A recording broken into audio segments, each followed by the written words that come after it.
வணக்கம். திமுக அரசை கடுமையாக சாடிய பிரதமர் மோடி. பிரதமர் வருகையை விமர்சித்த முதலமைச்சர் ஸ்டாலின். நாளை நடைபெறுகிறது தமிழ்நாடு அரசின் திரைப்பட விருதுகள் வழங்கும் விழா. இமாச்சல பிரதேச எம்பி பதவியை ராஜினாமா செய்த ஜே.பி. நட்டா, அதேபோல கருக்கலைப்பு செய்வதற்கு அங்கீகாரம் அளித்த பிரான்ஸ் நாடாளுமன்றம் என உள்ளூர் முதல் உலகம் வரையிலான செய்திகளை நிமிடச் செய்திகளாக பார்க்கலாம். கல்பாக்கத்தில் அணுசக்தி தொழில் வளாகத்தில் பாவினி அணுமின் நிறுவனத்தின் கீழ் அமைக்கப்பட்டுள்ள 500 மெகாவாட் மின்திறன் கொண்ட தோரியம் ஈநிலையின் முக்கிய செயல்பாட்டை பிரதமர் நரேந்திர மோடி தொடக்கி வைத்தார். கல்பாக்கம் அணுமின் நிலையத்தில் தற்போது புளுட்டோனியம் மூலமாக மின் உற்பத்தி மேற்கொள்ளப்பட்டு வருகிறது. 440 மெகாவாட் திறன் கொண்ட 2 யூனிட்டுகள் ஏற்கனவே செயல்படும் நிலையில் 2018ஆம் ஆண்டு முதல் ஒரு மின் அலகில் செயல்பாடுகள் நிறுத்தப்பட்டது. 500 மெகாவாட் திறன் கொண்ட தோரியம் ஈநிலைக்கான கட்டுமான பணிகள் 2003ஆம் ஆண்டு தொடங்கப்பட்டது. இந்நிலையில் சென்னை விமான நிலையத்திலிருந்து ஹெலிகாப்டர் மூலம் பிரதமர் கல்பாக்கம் அணுமின் நிலையத்திற்கு சென்றார். அங்கு ஈநிலையின் செயல்பாட்டை தொடக்கி வைத்து ஆய்வு செய்தார். ஈநிலை விஞ்ஞானிகளிடம் இதன் செயல்பாடுகள் குறித்து பிரதமர் கேட்டறிந்தார். தமிழ்நாட்டு மக்களின் வளர்ச்சிக்காக மத்திய அரசு அனுப்பும் பணத்தை திமுக கொள்ளையடிக்க விடமாட்டோம் என பிரதமர் நரேந்திர மோடி தெரிவித்துள்ளார். சென்னை அந்தனத்தில் தாமரை மாநாடு பொதுக்கூட்டத்தில் பங்கேற்ற பிரதமர் வணக்கம் சென்னை என்று கூறி தனது உரையை தொடங்கினார். தமிழ்நாட்டுக்கு வரும்போது தனக்கு உற்சாகம் கிடைப்பதாக கூறிய அவர் திமுக அரசை கடுமையாக சாடினார். சென்னை வெள்ளத்தால் பாதிக்கப்பட்ட போது திமுக அரசு மக்களுக்கு எந்த உதவியும் செய்யவில்லை என்று பிரதமர் விமர்சித்தார். தமிழ்நாட்டு வளர்ச்சிக்காக மத்திய அரசு அனுப்பும் பணத்தை திமுக கொள்ளையடிப்பதற்கு விடப்போவதில்லை என்றும் பிரதமர் கூறினார். பிரதமருக்கு குடும்பம் இல்லை என்று பீகாரில் முன்னாள் முதலமைச்சர் லாலு பிரசாத் யாதவ் கூறிய விமர்சனத்துக்கு தெலுங்கானாவில் கூறிய பதில் போலவே நந்தனம் கூட்டத்திலும் பிரதமர் பதிலளித்தார். தேசமே எனது குடும்பம் என்று அவர் பேசினார். தமிழ்நாட்டில் போதைப்பொருள் தங்கு தடையின்றி அனைத்து இடங்களிலும் புழங்கி வருவது கவலை அளிப்பதாக கூறிய பிரதமர் அது அபாயத்தின் அறிகுறி என்றும் பாரதிய ஜனதா கட்சியை பலப்படுத்தினால் தமிழகத்தின் எதிரிகள் மீதான நடவடிக்கை விரைவுபடுத்தப்படும் என்றார். தமிழ்நாட்டின் நலனுக்காக ஒரு சல்லி பைசா கூட தராமல் பதவியை காப்பாற்றிக் கொள்வதற்காக தமிழக மக்களின் ஆதரவை கேட்டு வருவதாக பிரதமர் மோடியின் தமிழக வருகை குறித்து முதலமைச்சர் மு.க.ஸ்டாலின் விமர்சித்திருக்கிறார். மயிலாடுதுறையில் மாவட்ட ஆட்சியர் அலுவலகத்தை திறந்து வைத்து பேசிய முதலமைச்சர் மு.க.ஸ்டாலின் தமிழ்நாட்டு அரசின் நியாயமான கோரிக்கைகளை நிறைவேற்றவில்லை என்று கூறி பிரதமர் மோடியின் தமிழக வருகை குறித்தும் கடுமையாக விமர்சித்துள்ளார். தமிழ்நாடு அரசு திரைப்பட விருதுகள் வழங்கும் விழா வரும் 6ஆம் தேதி நடைபெறும் என்று தமிழ்நாடு அரசு அறிவித்துள்ளது. 2015ஆம் ஆண்டுக்கான தமிழ்நாடு அரசு திரைப்பட விருதுகள் அறிவிக்கப்பட்டுள்ளன. அதன்படி சிறந்த திரைப்படங்களுக்கான முதல் பரிசை தனி ஒருவன், 2ஆம் பரிசை பசங்க 2, 3ஆம் பரிசை பிரபா, 4ஆம் பரிசை இறுதிச் சுற்று ஆகிய படங்கள் பெறுகின்றன. சிறப்பு பரிசுக்கு 36 வயது நிலை திரைப்படம் தேர்வு செய்யப்பட்டுள்ளது. சிறந்த நடிகராக மாதவன், நடிகையாக ஜோதிகா தேர்வு செய்யப்பட்டுள்ளனர். சிறப்பு பரிசு நடிகர் கௌதம் கார்த்திக்கும் நடிகை ரித்திகா சிங்கிற்கும் வழங்கப்பட உள்ளன. சிறந்த இயக்குநராக சுதா கொங்கரா தேர்வு செய்யப்பட்ட நிலையில் சிறந்த கதையாசிரியர் விருதை மோகன் ராஜா பெற உள்ளார். சிறந்த வில்லனாக அரவிந்த் சாமியும், நகைச்சுவை நடிகராக சிங்கம் புலியும், நகைச்சுவை நடிகையாக தேவதர்ஷினியும் விருதினை பெறுகின்றனர். சிறந்த இசையமைப்பாளர் விருதினை ஜிப்ரானும், சிறந்த பாடலாசிரியர் விருதை விவேக் ஆகியோரும் பெறும் நிலையில் தொழில்நுட்ப கலைஞர்கள் பலருக்கும் விருதுகள் அறிவிக்கப்பட்டுள்ளன. இந்த விருது வழங்கும் விழா சென்னை ராஜரத்தினம் கலையரங்கத்தில் நடைபெறும் என்றும் அமைச்சர் மு.பே. சாமிநாதன் தங்கப்பதக்கம் மற்றும் விருதுக்கான சான்றிதழ்களை வழங்குவார் என்றும் தமிழக அரசு தெரிவித்துள்ளது.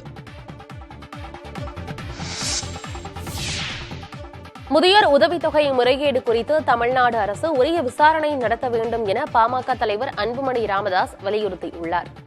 அவர் வெளியிட்டிருக்கும் அறிக்கையில் புதுக்கோட்டை மாவட்டத்தில் முதியோர் உதவித்தொகை வழங்குவதில் பெருமளவில் முறைகேடுகள் நடைபெற்றிருப்பது கண்டுபிடிக்கப்பட்டிருப்பதாக தெரிவித்துள்ளார்.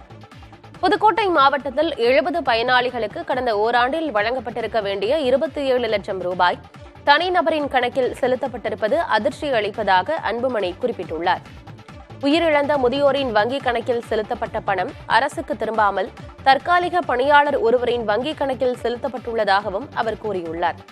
பணத்தை தங்கள் கணக்கிலிருந்து எடுக்காமல் வைத்திருந்த பயனாளர்களின் கணக்கிலிருந்தும் பணம் சட்டவிரோதமாக எடுக்கப்பட்டுள்ளதாகவும் அன்புமணி ராமதாஸ் சுட்டிக்காட்டியுள்ளார். வருவாய்த்துறை உயர் அதிகாரிகளின் ஒத்துழைப்பு இன்றி இத்தகைய மோசடிகள் நடைபெற வாய்ப்பே இல்லை என்றும் தமிழ்நாட்டின் வேறு சில மாவட்டங்களிலும் இத்தகைய முறைகேடுகள் நடைபெற்றுள்ளதாகவும் அன்புமணி குற்றம் சாட்டியுள்ளார். ஓராண்டாக நடைபெறும் இந்த முறைகேட்டை தடுக்க அரசு நடவடிக்கை எடுக்காதது ஏன் என கேள்வி எழுப்பியுள்ள அன்புமணி, மோசடிக்கு காரணமானவர்களை கண்டறிந்து கடுமையான நடவடிக்கை எடுக்கவும், பிற மாவட்டங்களில் இதுபோன்ற முறைகேடுகள் நடைபெற்றுள்ளது குறித்து விரிவான விசாரணை நடத்த தமிழ்நாடு அரசு உத்தரவிடவும் வலியுறுத்தியுள்ளார்.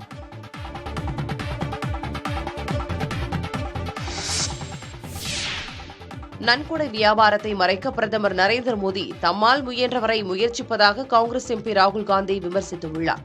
தேர்தல் பத்திரம் செல்லாது என உச்சநீதிமன்றம் அண்மையில் அதிரடி தீர்ப்பை வழங்கியது. தேர்தல் பத்திர விநியோகத்தை பாரத ஸ்டேட் வங்கி உடனடியாக நிறுத்த வேண்டும் என உத்தரவிட்ட உச்சநீதிமன்றம் இதுவரை வழங்கிய பத்திரங்கள் தொடர்பான விவரங்களை தேர்தல் ஆணையத்துக்கு தெரிவிக்க வேண்டும் என்றும், மார்ச் 13ஆம் தேதிக்குள் அந்த விவரங்களை தேர்தல் ஆணையம் இணையத்தில் பதிவேற்றம் செய்ய வேண்டும் எனவும் உத்தரவு பிறப்பிக்கப்பட்டது.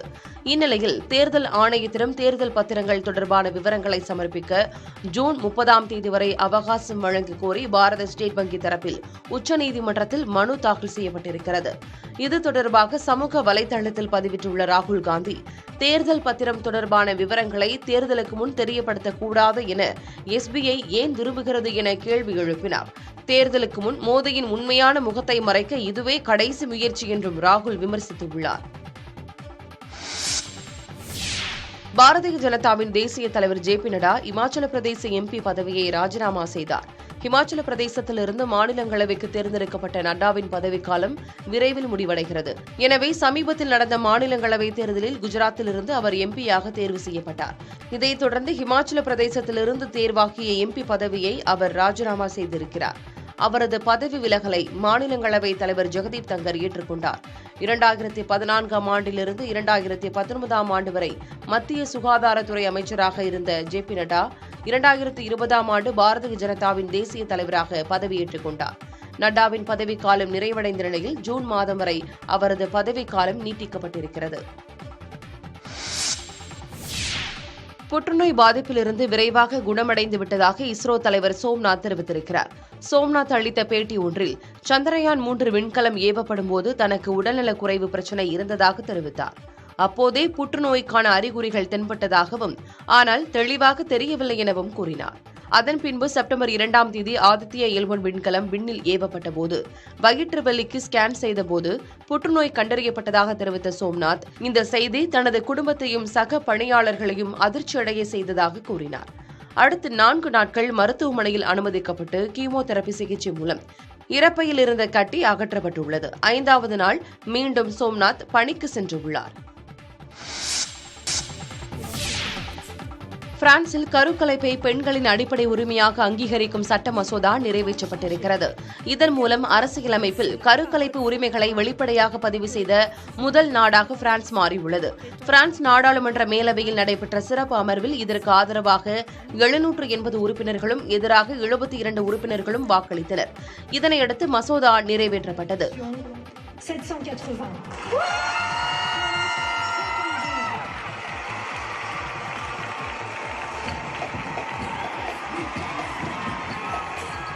முக்கியத்துவம் வாய்ந்த சட்டங்களுக்கு பாரம்பரிய முறைப்படி சீலிங் செரிமனி விழா அந்த நாட்டில் நடத்தப்படுவது வழக்கம். அந்த வகையில் இதற்கும் வரும் மகளிர் தினத்தன்று சீலிங் செரிமனி நடைபெறும் என அந்நாட்டு அதிபர் இமானுவேல் மேக்ரான் தெரிவித்திருக்கிறார். சட்ட மசோதா நிறைவேற்றப்பட்டதை அடுத்து ஐஃபில் டவர் முன்பு திரண்டு மகளிர் அமைப்பினர் கொண்டாட்டத்தில் ஈடுபட்டனர். மகளிர் பிரீமியர் லீக் தொடரில் யூபி வாரியர்ஸ் அணியை 23 ரன்கள் வித்தியாசத்தில் பெங்களூரு அணி வீழ்த்தி 3வது வெற்றியை பதிவு செய்தது. டாஸ் வென்ற யூபி முதலில் பந்து வீசியது. பெங்களூரு அணியின் கேப்டன் ஸ்மிருதி மந்தனா 80 ரன்களையும் எல்லிபெரி 58 ரன்களையும் அடித்தனர். நிர்ணயிக்கப்பட்ட 20 ஓவர்களில் 3 விக்கெட்டுகளை இழந்து அந்த அணி 198 ரன்களை குவித்தன. தொடர்ந்து விளையாடிய யூபி அணிக்கு ஹெலி 55 ரன்களை அடித்து சிறப்பான தொடக்கம் கொடுத்தாலும் மற்ற வீரர்கள் சொற்ப ரன்களில் ஆட்டமிழந்தனர். தீப்தி சர்மா மற்றும் பூனம் கெம்னர் ஆகியோர் யூபி அணிக்கு சற்று ஆறுதல் தரும் வகையில் விளையாடினர். ஆனால் 20 ஓவர்களில் யூபி அணி 175 ரன்களை மட்டுமே எடுத்து தோல்வியை தழுவியது. ராயல் சேலஞ்சர்ஸ் பெங்களூரு அணி 23 ரன்கள் வித்தியாசத்தில் வெற்றி பெற்றது. சிறப்பாக விளையாடிய மந்தனா ஆட்ட நாயகி விருதை தட்டிச் சென்றார். சட்டமன்ற மற்றும் நாடாளுமன்றத்தில் தேர்தல்களில் வாக்களிக்க உறுப்பினர்கள் கையூட்டு பெற்றால் அவர்களுக்கு எந்த சட்ட பாதுகாப்பும் கிடையாது என்று உச்சநீதிமன்றம் வழங்கிய தீர்ப்புக்கு பிரதமர் நரேந்திர மோடி வரவேற்பு தெரிவித்துள்ளார். இது தொடர்பாக தனது எக்ஸ் சமூக வலைதள பக்கத்தில் பதிவிட்டுள்ள பிரதமர் நரேந்திர மோடி உச்சநீதிமன்றத்தின் தீர்ப்புக்கு தனது வணக்கங்களை தெரிவித்துக் கொண்டுள்ளார். மேலும் மிகச் சிறப்பான ஒரு தீர்ப்பை உச்சநீதிமன்றம் வழங்கியிருப்பதாகவும் இதன் மூலம் தூய்மையான அரசியல் உறுதி செய்யப்படுவதுடன் இருக்கும் அமைப்புகள் மீது பொதுமக்களின் நம்பிக்கை அதிகரிக்கும் என்றும் பிரதமர் மோடி குறிப்பிட்டுள்ளார்.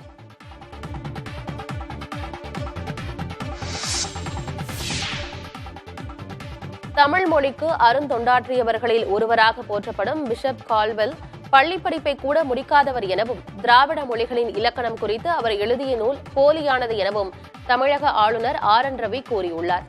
சென்னை ஆளுநர் மாளிகையில் நடைபெற்ற ஐயா வைகுண்டரின் 192வது அவதார தின விழாவில் பேசிய அவர் சனாதானத்திற்கு அபாயம் ஏற்பட்ட காலத்திலேயே ஐயா வைகுண்டர், வள்ளலார் போன்றவர்கள் அதை காப்பதற்காக தோன்றியதாக ஆளுநர் கூறியுள்ளார். சனாதனத்தின் அடிப்படையில் அனைவரும் ஒன்றாக வாழ்ந்ததாகவும் அப்போது வந்த வெள்ளையர்கள் கிறிஸ்தவ மதத்தை பரப்புவதற்காக சனாதனத்தை அழிக்க முயன்றதாக பேசினார். கிறிஸ்தவ மதத்தை பரப்புவதற்காக பள்ளிப் படிப்பையும் முடிக்காத கால்வெல் ஜியு போப் போன்றவர்களை பணியமர்த்தி இந்தியாவிற்கு அழைத்து வந்ததாக ஆளுநர் தெரிவித்தார். இங்கிருந்த பள்ளிகளை அளித்த பிரிட்டிஷ்காரர்கள் தங்கள் பள்ளிகளில் மாணவர்களை சேர்க்க கிறிஸ்தவராக இருக்க வேண்டும் என நிபந்தனை விதித்ததாக குற்றம் சாட்டினார். இதற்கு எதிராக 1839ஆம் ஆண்டில் 90,000 பேர் கையெழுத்திட்டு மனு அளித்ததாகவும் அவர் குறிப்பிட்டார்.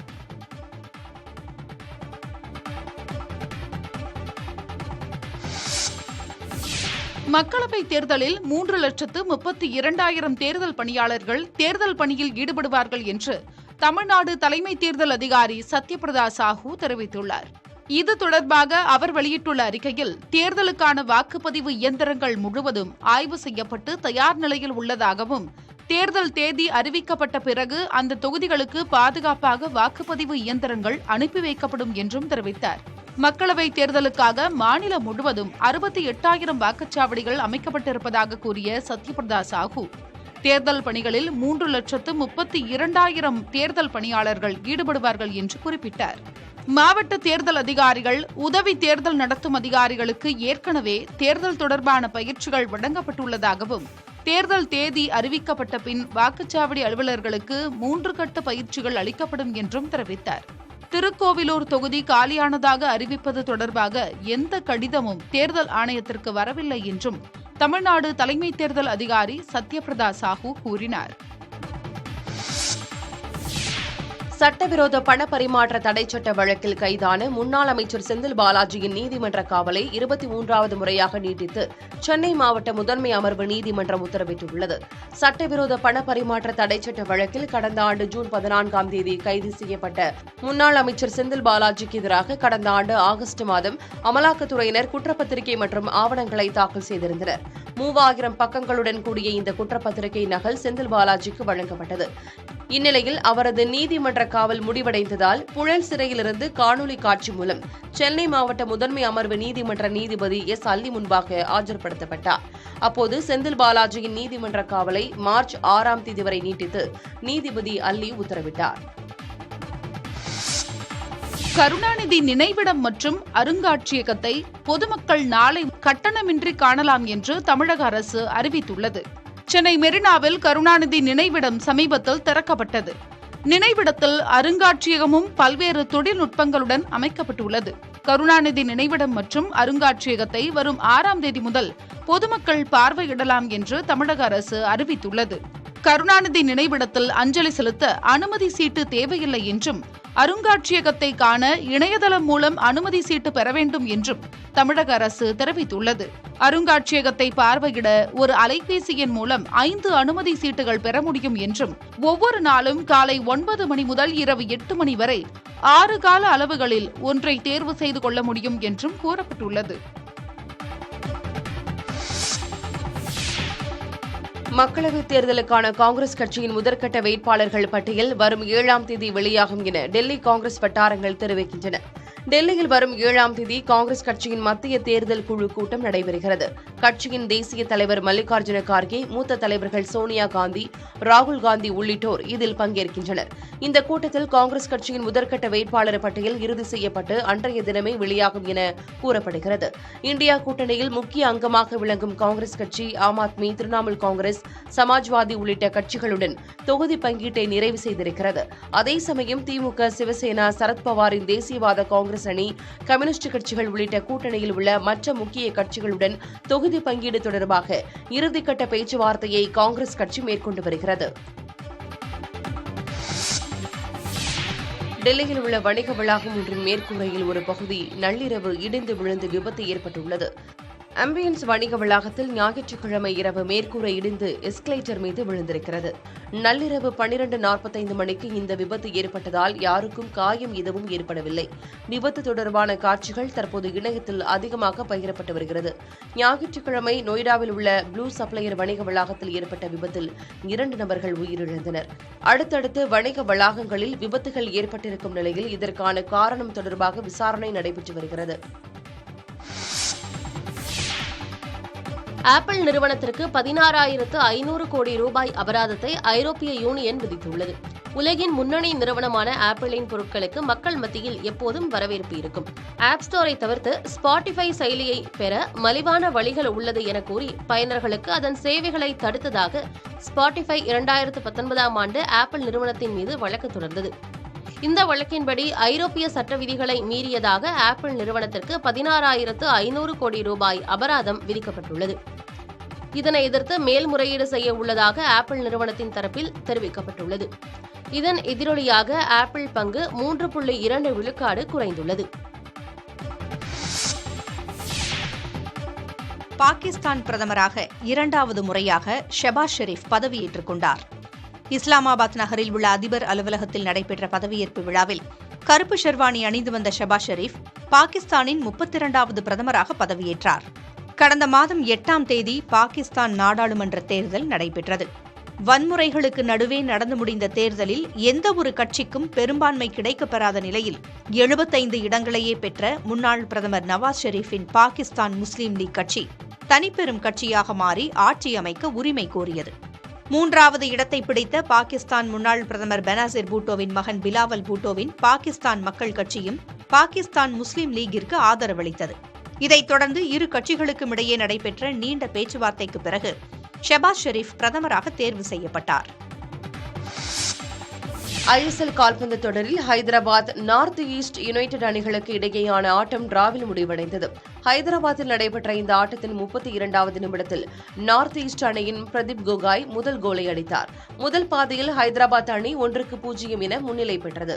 தொடர்ந்து 51வது நிமிடத்தில் மீண்டும் நார்த் ஈஸ்ட் அணி கோல் அடிக்க 2-1 என முன்னிலை பெற்றது. பின்னர் சுதாரித்துக் கொண்ட ஹைதராபாத் 70 மற்றும் 76 நிமிடங்களில் அடுத்தடுத்து கோல் அடித்து 2-2 என சமன் செய்தது. ஆட்டத்தின் இறுதி கட்டத்தில் இரு அணிகளும் கோல் அடிக்க எடுத்த முயற்சிகள் பலன் அளிக்காததால் போட்டி டிராவில் முடிவடைந்தது. புள்ளிப்பட்டியலில் நார்த் ஈஸ்ட் அணி 8வது இடத்திலும் ஹைதராபாத் அணி கடைசி இடத்திலும் உள்ளன. நாளை நடைபெறும் ஆட்டத்தில் கோவா மற்றும் ஈஸ்ட் பெங்கால் அணிகள் மோத உள்ளன. சிலர் தெருநாய்களுக்கு உணவளிப்பதால் அவை பொதுமக்களை கடித்து தாக்குபவையாக மாறிவிடுவதாக டெல்லி உயர்நீதிமன்ற நீதிபதி அதிருப்தி தெரிவித்திருக்கிறார். சில நாட்களுக்கு முன்பு டெல்லியில் 18 மாத பெண் குழந்தை தெருநாய்கள் கடித்து உயிரிழந்தது. அந்த குழந்தையின் தந்தை 50 லட்சம் ரூபாய் இழப்பீடு கேட்டு டெல்லி உயர்நீதிமன்றத்தில் வழக்கு தொடர்ந்திருந்தார். அதனை விசாரித்த நீதிபதி சுப்பிரமணியன் பிரசாத் இந்த நிகழ்வு தொடர்பாக டெல்லி அரசு, நகராட்சி அமைப்பு மற்றும் டெல்லி காவல்துறை ஆகியவை 10 நாட்களுக்குள் பதிலளிக்க நோட்டீஸ் அனுப்ப உத்தரவிடப்பட்டது. மேலும் சிலர் தெருநாய்களுக்கு உணவளித்து சாலை ஓரத்தை அவற்றின் வாழ்விடங்களாக மாற்றிவிடுவதாக கருத்து தெரிவித்தார். சாலையிலேயே சுற்றி வரும் நாய்கள் அந்த பகுதியை மக்கள் பயன்படுத்தும் போது மிகப்பெரிய பிரச்சனையை ஏற்படுத்துவதாகவும் கூறினார். தானாக தேடி வந்து சிலர் உணவு கொடுப்பதால் நாய்கள் உணவு தேடும் திறனையே இழந்துவிட்டதாகவும் வேலை எதுவும் இல்லாததால் மக்களை தாக்குவதாகவும் நீதிமன்றம் தெரிவித்திருக்கிறது. பழனி முருகன் கோவில் கிரிவல பாதையில் உள்ள அனைத்து வணிக கடைகளையும் அகற்ற உயர்நீதிமன்ற மதுரை கிளை உத்தரவிட்டுள்ளது. கிரிவல பாதையில் ஆக்கிரமிப்புகளை அகற்றக் கோரி திருத்தொண்டர் சபை நிறுவனர் ராதாகிருஷ்ணன் என்பவர் உயர்நீதிமன்ற மதுரை கிளையில் வழக்கு தொடர்ந்தார். அதில் பழனி முருகன் கோவிலுக்கு சொந்தமான இடங்கள் கிரிவல பாதையில் உள்ள ஆக்கிரமிப்புகளை அகற்றாத அதிகாரிகள் மீது நீதிமன்ற அவமதிப்பு நடவடிக்கை எடுக்க வலியுறுத்தினார். வழக்கை விசாரித்த நீதிபதிகள் ஆக்கிரமிப்புகளை அகற்ற உத்தரவிட்டனர். வழக்கு மீண்டும் விசாரணைக்கு வந்தபோது கோவில் தரப்பில் ஆஜரான வழக்கறிஞர் தற்போது வரை 86 கடைகள் அகற்றப்பட்டுள்ளதாகவும் 134 ஆக்கிரமிப்புகள் கண்டறியப்பட்டுள்ளதாகவும் தெரிவித்தார். வாதங்களை கேட்ட நீதிபதிகள் கிரிவல பாதையில் உள்ள கோவிலுக்கு சொந்தமான வணிக நிறுவன கடைகள் உட்பட அனைத்து கடைகளையும் அகற்ற வேண்டும் என உத்தரவிட்டனர்.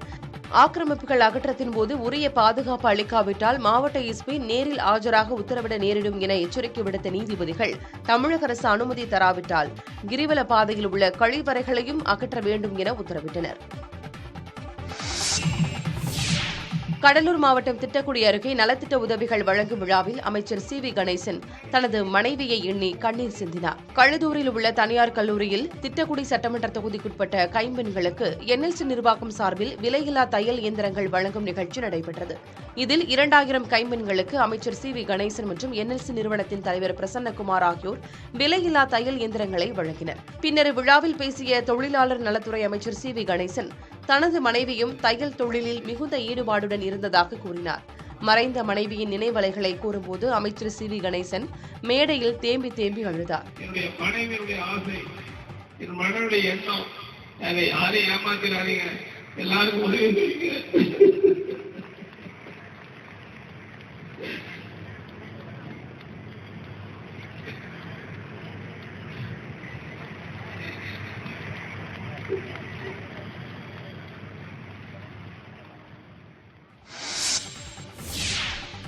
ரயிலில் போதைப் பொருள் கடத்தியது தொடர்பாக மதுரையில் கைது செய்யப்பட்ட பிள்ளமன் பிரகாஷின் மனைவி மோனிஷா சீலா மற்றும் அவரது கூட்டாளி ஏசுதாஸ் ஆகிய இருவருக்கும் 15 நாள் நீதிமன்ற காவல் விதிக்கப்பட்டது. மோனிஷா ஷீலா மற்றும் ஏசுதாஸ் ஆகிய இருவரையும் மத்திய வருவாய் பிரிவு புலனாய்வுத்துறை இயக்குநரக அதிகாரிகள் மதுரை மாவட்ட போதைப் பொருள் தடுப்பு சிறப்பு நீதிமன்றத்தில் நீதிபதி செங்கமலச்செல்வன் முன்பு ஆஜர்படுத்தினர். இருவரையும் 15 நாட்கள் நீதிமன்ற காவலில் அடைக்க நீதிபதி உத்தரவிட்டதை அடுத்து இருவரும் பலத்த பாதுகாப்புடன் மதுரை மத்திய சிறையில் அடைக்கப்பட்டனர். கடந்த வெள்ளிக்கிழமை காலை சென்னை செங்கோட்டை செல்லும் பொதிகை எக்ஸ்பிரஸ் ரயிலில் 30 கிலோ மெத்தபெட்டமின் போதைப் பொருள் கடத்தியதாக பிள்ளமன் பிரகாஷ் என்பவர் கைது செய்யப்பட்டார். பின்னர் அவர் வீட்டில் மறைத்து வைத்திருந்த 6 கிலோ போதைப் பொருளை மீட்க முயற்சித்த போது அதை குப்பையில் போட்டதாக கூறிய பிரகாஷின் மனைவி மோனிஷா ஷீலாவும் கைது செய்யப்பட்டார். குப்பையில் போடப்பட்ட போதைப் பொருள் கொடுங்கையூர் குப்பை கிடங்கிலிருந்து வருவாய் பிரிவு புலனாய்வுத்துறை அதிகாரிகள் மீட்டனர். பிள்ளமன் பிரகாஷின் கூட்டாளியாக செயல்பட்ட ஏசுதாஸ் என்பவரும் கைது செய்யப்பட்டார். இதையடுத்து சென்னையிலிருந்து மோனிஷா மற்றும் ஏசுதாஸ் ஆகிய இருவரும் மதுரைக்கு அழைத்துச் செல்லப்பட்டனர். அவர்களிடம் நடத்தப்பட்ட விசாரணையில் மோனிஷா ஒரு தனியார் பள்ளியில் வேலை செய்து வருவது தெரியவந்தது. பிரகாஷ் ஞாயிறன்று நீதிமன்றத்தில் ஆஜர்படுத்தப்பட்டு 15 நாள் நீதிமன்ற காவலில் மதுரை மத்திய சிறையில் அடைக்கப்பட்டார். மக்களவைத் தேர்தலில் புதுச்சேரி தொகுதியில் மத்திய நிதியமைச்சர் நிர்மலா சீதாராமன் போட்டியிடக்கூடும் என பாஜக வட்டாரங்கள் தெரிவிக்கின்றன. மக்களவைத் தேர்தலில் புதுச்சேரி தொகுதியில் என்ஆர் காங்கிரஸ் கூட்டணியில் உள்ள பாஜக போட்டியிடுகிறது. இந்த நிலையில் வேட்பாளரை இறுதி செய்வது தொடர்பாக புதுச்சேரி வந்துள்ள மத்திய அமைச்சர் பிரகலாத் ஜோஷி, புதுச்சேரி மாநில பாஜக தேர்தல் பொறுப்பாளர் நிர்மல்குமார் சுரானா ஆகியோர் என்ஆர் காங்கிரஸ் கட்சித் தலைவரும் முதலமைச்சருமான ரங்கசாமியை சந்தித்து ஆலோசனை மேற்கொண்டனர். இதனிடையே புதுச்சேரி தொகுதியில் மத்திய நிதியமைச்சர் நிர்மலா சீதாராமன் போட்டியிட உள்ளதாக பாஜக வட்டாரங்கள் தெரிவிக்கின்றன. முன்னதாக அம்மாநில துணைநிலை ஆளுநர் தமிழிசை சவுந்தரராஜன் போட்டியிடுவார் என கூறப்பட்ட நிலையில் தற்போது இந்த தகவல் வெளியாகியிருக்கிறது. இந்த ஆலோசனைக்கு பிறகு வேட்பாளரின் பெயர் இறுதியாகும் பட்சத்தில் பாஜக வெளியிடும் 2ஆம் கட்ட வேட்பாளர் பட்டியலில் பெயர் தொடர்பான அறிவிப்பு இடம்பெறும் என எதிர்பார்க்கப்படுகிறது.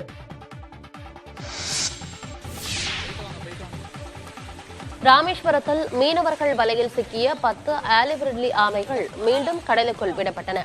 ராமநாதபுரம் மாவட்டம் தனுஷ்கோடியிலிருந்து கடலுக்கு சென்ற மீனவர்கள் அவர்களுடைய வலையில் 10 ஆலிவ் ரிட்லி ஆமைகள் சிக்கின.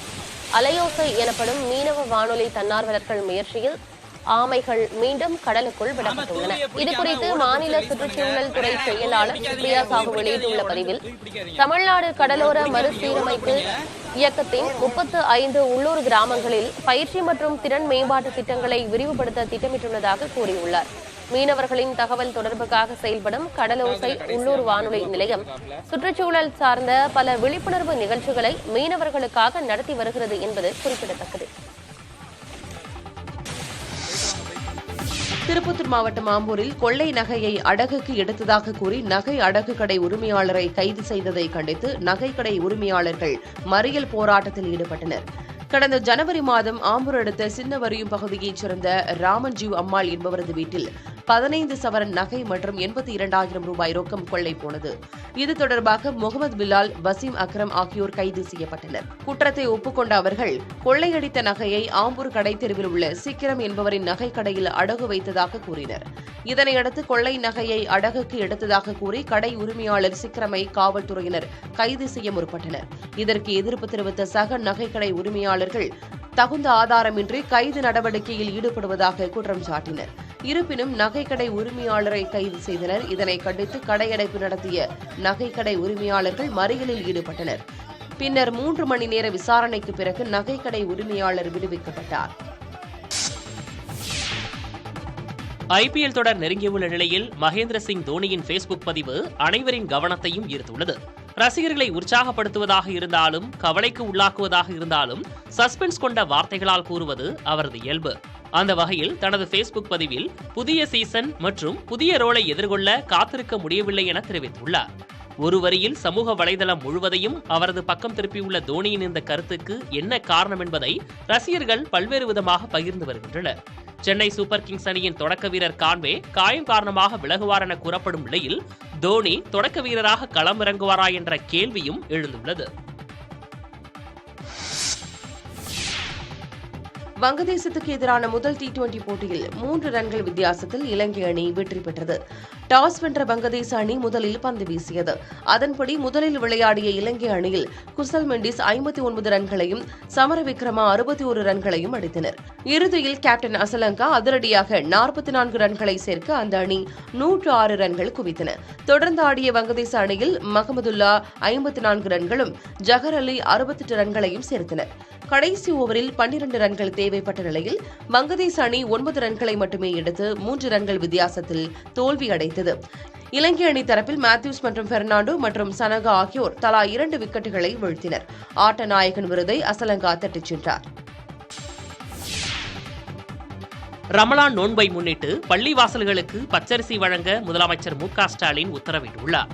இது தொடர்பாக வெளியிடப்பட்டுள்ள செய்திக்குறிப்பில் கடந்த ஆண்டுகளைப் போலவே நடப்பாண்டிலும் ரமலான் மாதத்தில் நோன்பு கஞ்சி தயாரிக்க பள்ளிவாசல்களுக்கு அரிசி வழங்க வேண்டும் என இஸ்லாமிய மக்களிடமிருந்து கோரிக்கைகள் வந்ததாக கூறப்பட்டுள்ளது.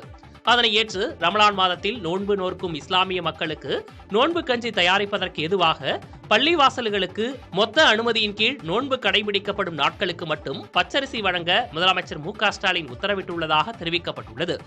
அதன்படி பள்ளிவாசல்களுக்கு தேவைப்படும் அரிசிக்கான மொத்த அனுமதியை வழங்க மாவட்ட ஆட்சியர்களுக்கு தக்க அறிவுரைகள் வழங்கப்பட்டுள்ளதாகவும் 7040 மெட்ரிக் டன் பச்சரிசி மொத்த அனுமதி மூலம் பள்ளிவாசல்களுக்கு வழங்கப்படும் என்றும் கூறப்பட்டுள்ளது. இதன் மூலம் அரசுக்கு 26,81,53,600 ரூபாய் கூடுதல் செலவினம் ஏற்படும் என அதில் தெரிவிக்கப்பட்டுள்ளது. இந்த ஆண்டு ஜனவரி மற்றும் பிப்ரவரி மாதத்தில் போதைப் பொருள் மற்றும் மணமயக்க பொருட்கள் விற்பனை மற்றும் கடத்தலில் ஈடுபட்டதாக 470 நபர்கள் கைது செய்யப்பட்டுள்ளதாக தமிழக காவல்துறை தெரிவித்திருக்கிறது.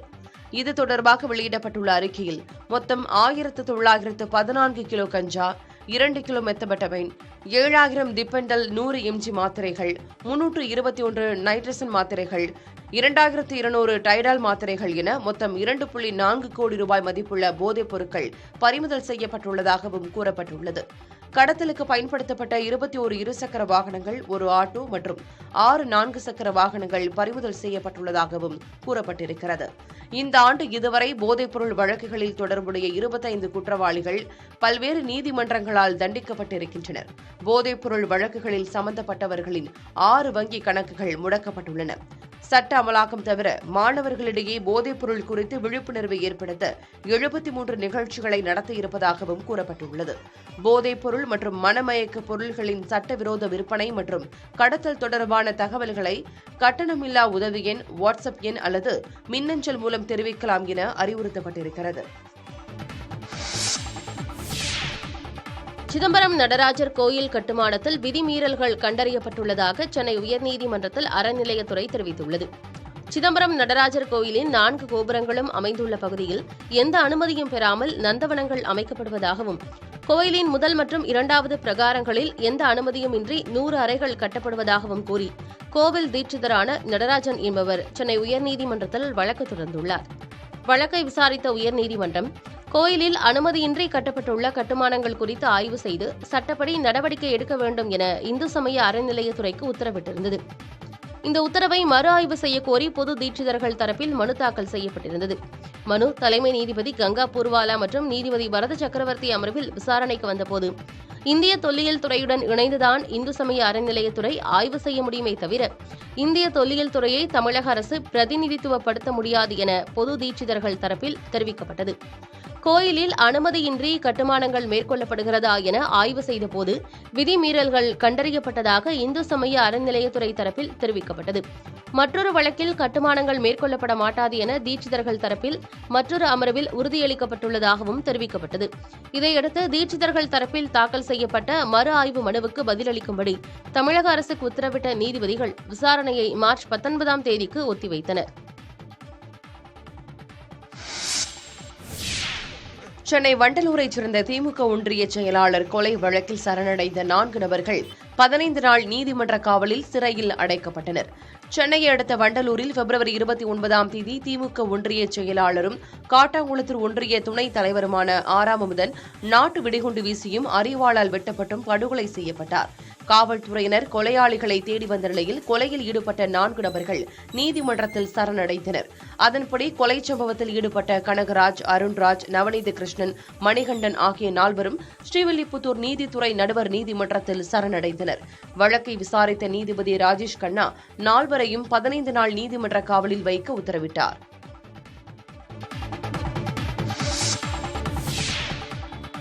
குடிசை மாற்று குடியிருப்பு வீடுகளை வெளிநபர்களுக்கு ஒதுக்கியதாக கூறி சென்னை தங்கசாலையில் அனைத்து கட்சி சார்பில் மறியல் போராட்டம் நடத்தப்பட்டது. சென்னை மூலக்கொத்தளத்தில் நகர்ப்புற வாழ்விட மேம்பாட்டு வாரியத்தின் சார்பில் அடுக்குமாடி குடியிருப்புகள் கட்டப்பட்டுள்ளன. இதில் உள்ள வீடுகள் ராம்தாஸ் நகர் பகுதி மக்களுக்கு ஒதுக்கப்பட்டுள்ளன. ஆனால் ராம்தாஸ் நகர் பகுதி மக்களுக்கு முன்னுரிமை தராமல் வேறு நபர்களுக்கு வீடுகள் ஒதுக்கீடு செய்யப்படுவதாக குற்றச்சாட்டு எழுந்தது.